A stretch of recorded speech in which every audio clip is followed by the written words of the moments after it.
యేసుక్రీస్తుల వారి మాట ప్రకారం స్వర్గం వెళ్ళటం ఈజీయా కష్టం అన్నట్టుగా చెప్పాడు ఆయన. ఇరుకు ద్వారమున ప్రవేశింప పోరాడుడి.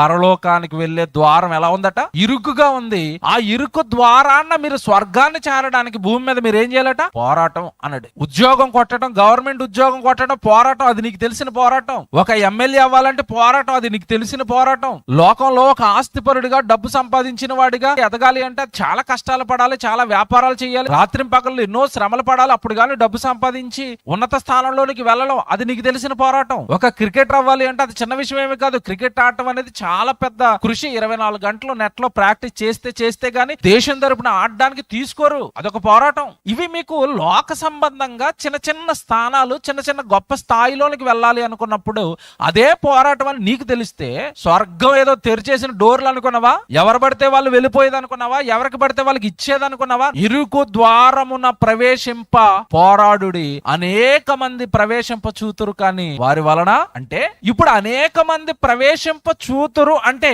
మేము స్వర్గానికి వెళ్ళడానికి వస్తామో అని ఆయన దగ్గరకు వచ్చారు, రాజ్యంలోకి వచ్చారు, రక్షణ పొందారు, పరలోకం వెళ్ళాలి అని ఆశతోనే ఉన్నారు. కానీ ఆశ నెరవేరాలి అంటే క్రీస్తు చెప్పింది పరలోకం కావాలా? పోరాడండి. పరలోకం కావాలా?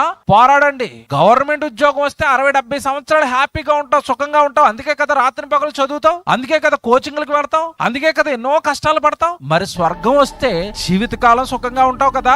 ఆకలి దప్పికలు లేని లోకాన్ని సంపాదిస్తావు కదా. దాహం లేని లోకము, ఆకలి లేని లోకము, రోగాలు లేని లోకము, అసలు చింత అన్నదే లేని లోకము, ఎల్లప్పుడూ సంతోషంగా ఉండే లోకం స్వర్గం అయితే అది ఈజీగా వస్తుందని ఎలాగనుకున్నావు? ఏ పోరాటం లేకుండా పరలోకానికి వెళ్ళిపోతారని ఎవరు చెప్పారు మీకు? అసలు ఎవరు చెప్పారు? పోరాడితేనే పరలోకం, పోరాడితేనే పరలోకం. క్రీస్తు బోధ ఇది.